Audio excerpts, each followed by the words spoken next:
Gentlemen, have you ever been confronted in a back alley by a group of big muscular men? Well, in this imaginary scenario, you will probably get mugged, touched, murdered, or all of the above. Well, some Chinese developers decided that this would be a great idea for a game. Cradle of Nightmare Flowers to You is the love child between Fear and Hunger and Black Souls.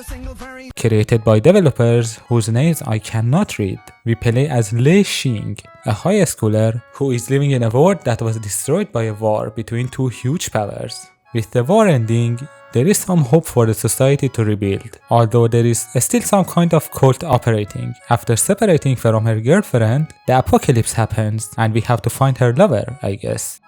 Despite me looking Asian, I can't speak Mandarin Chinese, and I assume that you don't either, unless you're a CCP spy. In that case, China number one. Thankfully, there is a Spanish YouTuber who made an English and a Spanish translation. I will leave the link to his video if you want to try this game for yourself. But the English translation is not very good and some text isn't even translated, so don't expect to understand anything. The game is already a fever dream, so there is a high chance for you to get lobotomized. At the start of the game, you're very weak, but by collecting souls, which you can use to level up, and getting better equipment, you'll get stronger little by little. You also have your ball friend that does magic, and you can make it stronger by collecting items or using special souls to level it up. There are also some items that change the type of magic that it does. The combat system is a mix of agility-based combat in Black Souls, but some enemies have individual body parts, just like in Fear and Hunger, which makes the fights very interesting. You also have to choose your equipment according to the boss you're fighting. For example, if you're fighting a creature that does a lot of physical attacks, using the sword is very good against them, because you can use counterattack, which nullifies all the damage that they do, while also dealing huge damage back.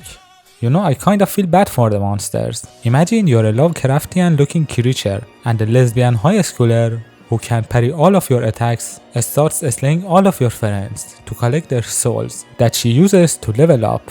And she has a pet called Gay Sex that does black magic. Like, I would probably go out on my own terms at this point. No, not that one. The brain rot map layout and exploration are a lot like Black Souls, which in itself was inspired by Dark Souls, but it also has a lot in common with Fear and Hunger, like learning new skills from books or insta-kill traps on the map. But the saving system is very generous, and even if you die, you just lose some of your souls and the enemies bust a nut on you or something. The game doesn't have nudity like Fear and Hunger or Black Souls.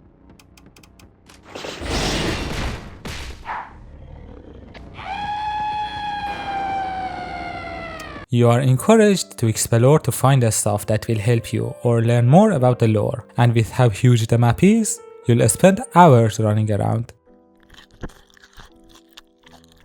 Now, seeing a big black man munching on human meat would be very weird if there wasn't a talking glory hole in the same room. He tries to act freaky, but he's lucky this is not Black Souls. Sometimes you'll get invaded, just like Dark Souls, but thankfully not by psychopathic tryhards. Instead, you'll get hunted down by degenerates, a baby that was drowned by her mother, and some crackheads. There is also a sanity system, which is interesting. If your sanity gets below 50, the characters become distorted and you become more schizophrenic, but you don't get invaded anymore. And the art style is very beautiful. I think when you start to draw, it begins with cute anime girls, and after becoming very good at it, there are two choices. You either become a Rule 34 artist and start drawing commissions for interesting individuals, or you lose your mind and start making RPG Maker games. And the soundtrack is so beautiful.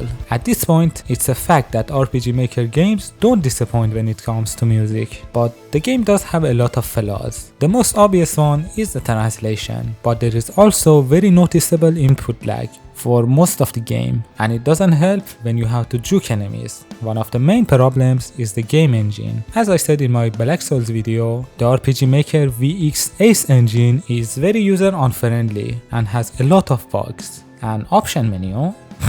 Do you mean the exit button? Also, it was a nightmare for me to record this video because it's bugged. I genuinely don't recommend playing this game right now, but when the full release comes out, I'll highly recommend you checking it out. And if you enjoyed the video, be sure to like and subscribe. It really does help me out. And if you want, you can check my Black Souls video. It's old and not very well made, but who knows, maybe I'll make a Black Souls 2 review in the future. As always, thank you for watching the video up to this point, and I'll see you later, hopefully.